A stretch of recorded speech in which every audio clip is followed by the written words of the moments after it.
ইফালে লৈছোঁ মই গৰু গাখীৰ আৰু বইল কৰি ল'ম এতিয়া হাফ লিটাৰ ৰিচু আৰু জছৰ কাৰণে লওঁ সদায় এনেকৈ সন্ধিয়া লৈ আহোঁ আৰু এতিয়া গাখীৰখিনি বইল হ'বলৈ দিম সন্ধিয়া যিহেতু তাহাঁতৰ ভোক লাগে আৰু ভোক মাত্ৰেই তাহাঁতৰ মেগী হয় কিন্তু সদায় মই মেগী নিদিওঁ আৰু আজি মই দিম ফ্ৰুটছ ইহঁতক মাজে মাজে মই এনেকৈয়ে ফ্ৰুটছ তাহাঁতক সন্ধিয়া সময়ত দিওঁ আৰু এইফালে মই আপেল গুচাই লৈছোঁ আপেলটো এইকাৰণে গুচাই লৈছোঁ যে নহ'লে বাকলিৰ ভিতৰত অকণমান ফুফুলা টাইপৰ বেয়া থাকে আৰু খাবলৈ ইহঁতে বেয়া পায় সেইকাৰণে মই এনেকৈ বাকলি গুচাই ধুনীয়াকৈ যদি বেয়া থাকে সেইখিনি কাটি উলিয়াই দিওঁ আৰু মাজৰ বীজবিলাকো উলিয়াই দিওঁ ইফালে কল লৈছোঁ কলো মই এনেকৈ কাটি ল'ম ঠাণ্ডা দিনত মই ডাইৰেক্ট কল ইহঁতক এনেকৈ খাবলৈ নিদিওঁ যিকোনো ফ্ৰুটছে মই ঠাণ্ডা ডাইৰেক্ট নিদিওঁ আৰু সেয়ে মই এনেকৈ কাটি গৰম গাখীৰত দিওঁ ডাইৰেক্ট ফ্ৰুটছ খালে ঠাণ্ডাটো সোনকালে ইহঁতক কাহ চৰ্দিবিলাকে ধৰি লয়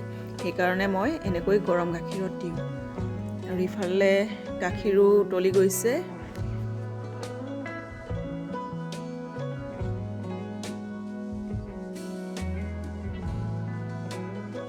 গাখীৰো উতলি গ'ল বন্ধ কৰি লৈছোঁ ইফালে মই দুয়োৰে বাতি সজাই লৈছোঁ আৰু আঙুৰ কেইটামানহে আছেগৈ যিকেইটা আছে তাহাঁতকে মই এতিয়া ভগাই দিম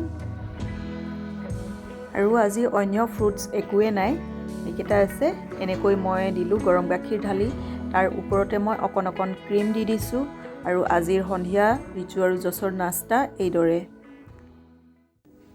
হেল্ল' এভৰিৱান গুড ইভিনিং মোৰ চেনেলৰ নতুন এটা ভিডিঅ' লৈ আপোনালোকক পুনৰবাৰ স্বাগতম জনাইছোঁ আশা কৰোঁ আপোনালোক সকলো নিশ্চয় ভালে আছে কেইবাদিনো হ'ল ভিডিঅ' বনোৱা হোৱা নাই আৰু মানে বনাবলৈ সময় হোৱা নাই বিশেষ কামত ব্যস্ত আছিলোঁ আৰু আজি এতিয়া বনাওঁ বুলি লৈছোঁ মই ৰঙালাওৰ লগত মাছৰ জোল আৰু কেনেকৈ বনাওঁ আপোনালোকে চাই যাওক ভিডিঅ'টো তেন্তে দেৰি নকৰোঁ আৰু বনাবলৈ ষ্টাৰ্ট কৰোঁ তেন্তে আৰু এইফালে মই মাছৰ পিচকেইটুকুৰা ধুই লৈছিলোঁ তাতে মই হালধি গুড়ি ৰেড চিলি পাউডাৰ নিমখ এনেকৈ সানি অলপ সময় থৈ দিম আৰু এইখিনি প্ৰায় 10 মিনিটমান সময় হৈ গৈছিল ইয়াতে মই এচামুচৰ জোখেৰে কৰ্ণফ্ল'ৰ দিছোঁ কৰ্ণফ্ল'ৰ দিলে মাছবিলাক ফুটি নুঠে যেতিয়া আমি ফ্ৰাই কৰি থাকোঁ আপোনালোকে যিবিলাক তেলীয়া মাছ হয় সেইবিলাকো এনেকৈ কৰ্ণফ্ল'ৰ দি চাবচোন নহ'লে পিঠাগুড়ি দিলেও হয় তেতিয়া দূৰলৈ ফুটি নুঠে আৰু যিহেতু মোৰ পিছৰ অকণমান কাম কম কৰিবলৈ মই ছাইডত এনেদৰে আন্দা কাৰ্টুন দি লৈছোঁ যাতে তেল চিটিকি নপৰে মোৰ বস্তুবিলাকত আৰু মাছ কেইপিচ এনেকৈ দি মই ফ্ৰাই কৰি লৈছোঁ আৰু মই এতিয়া চব্জি কাটি ল'ম পিঁয়াজ গুচাই ল'লোঁ আদা নহৰু পেষ্ট আছে আৰু ৰঙালাও লৈছোঁ এয়া দীঘলীয়া ৰঙালাও কিন্তু মই আজি প্ৰথমবাৰহে আনিছোঁ আৰু এনেকুৱা ৰঙালাওটো কাটি ল'ম মই দীঘলীয়াকৈ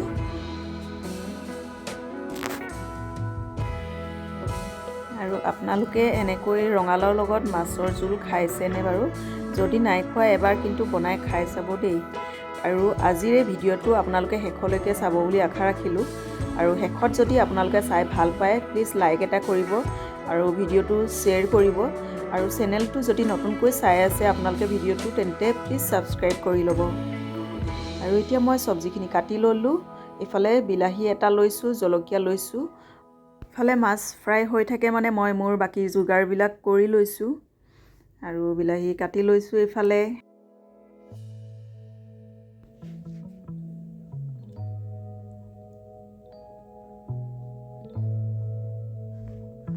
আৰু এইফালে মোৰ মাছ ফ্ৰাই হৈ গ'ল মাছ কেইটুকুৰা কাঢ়ি লৈছোঁ ইয়াৰ পিছৰখিনিও মই এনেকৈ ফ্ৰাই কৰি ল'লোঁ ইয়াৰ পিছত মই একেখন পেনতে তেল অলপ কাঢ়ি ল'লোঁ বহুত বেছি তেল দিয়া নাই ইয়াতে মই কেইটামান পাঁচফোৰণ দিছোঁ শুকান জলকীয়া 3টা দিছোঁ আৰু এটা ডাঙৰ চাইজৰ পিঁয়াজ এনেকৈ কাটি ল'লোঁ সেই পিঁয়াজখিনিও দি দিছোঁ এতিয়া অকণমান ৰঙচুৱা হৈ যোৱাত পিঁয়াজখিনি মই আদা নহৰু খুন্দি লোৱা পেষ্টখিনি দি দিলোঁ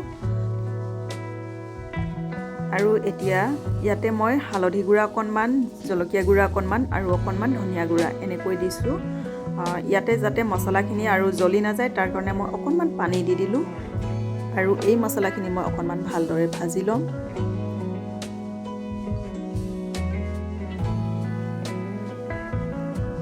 মছলাখিনি ভালদৰে এতিয়া ভাজা হৈ গ'ল তাতে মই এতিয়া ৰঙালাওৰ টুকুৰাকেইটা দি দিছোঁ। এইখিনি ভালদৰে মছলাৰ লগত মই এতিয়া ভাজি ল'ম।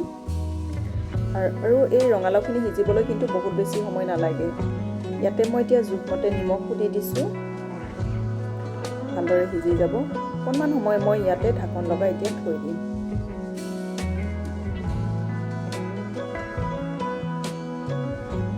আৰু অলপ পিছতে আকৌ চাইছোঁ ৰঙালাও কেইটুকুৰা সিজিবলৈ ধৰিছে, একেবাৰে গলি গৈছে। আপোনালোকে দেখা পাইছে প্ৰথমে দিওঁতে যিমান ডাঙৰ হৈ আছিলে এতিয়া সৰু হৈ গ'ল। আৰু এতিয়াই মই বিলাহী কেইটুকুৰাও দি দিছোঁ।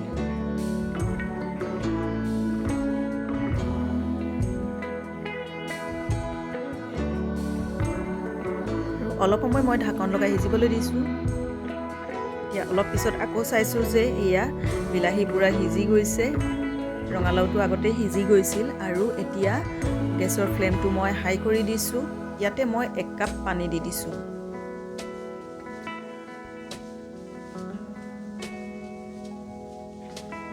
এইখিনি উতল আহি গৈছে। ইয়াতে মই এতিয়া যি কেঁচা জলকীয়া কেইটা লৈছিলোঁ সেইকেইটা দি দিছোঁ।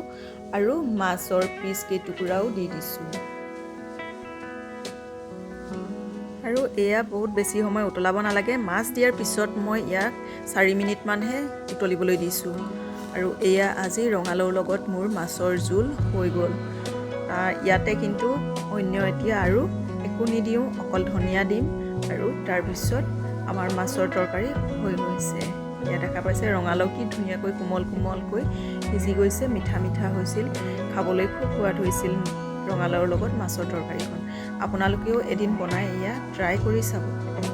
খাবলৈ খুব সোৱাদ হয়। যদি আপোনালোকে ৰঙালাওৰ লগত খোৱা নাই এবাৰ বনাই খাই চাবচোন। আৰু এতিয়া মোৰ মাছৰ তৰকাৰী হৈ গ'ল। ইয়াতে মই কেইডালমান ধনিয়া ছটিয়াই দিছোঁ এনেকৈ। আৰু ভিডিঅ'টো আপোনালোকৰ কেনে লাগিল শেষত জনাবলৈ কিন্তু নাপাহৰিব।